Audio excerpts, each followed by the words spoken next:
राधे राधे सभी बहनों को। मैं वृंदावन से आई हूँ घूमकर, बहुत ही आनंद आया वहाँ पर हमें, और बच्चों का भी मन खुश होया। आंटी हमें तो हर बार यहाँ पर लेके आया करो, और आप सबके लिए लेकर आई हूँ प्रसाद, सभी प्यारे दर्शकों के लिए। राधे राधे, हमेशा खुश रहें। और जो मेरी फ्रेंड्स सोचती ना हमारे लिए क्या लेकर आई हूँ, आपके लिए भी लेकर आई हूँ। ये देखिए मंगलसूत्र, और आपको जैसा भी पसंद आया आप वो ले सकती हो। आपकी बहन लेकर आई है आपके लिए राधा रानी के मंदिर से। कुछ बहनों के लिए पायल लेकर आई हूँ।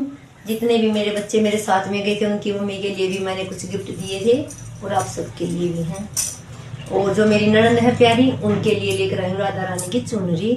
अगर आपको जौन सा गिफ्ट पसंद आए आप वो ले सकते हो, मैं बहुत सारे लेकर आई हूँ।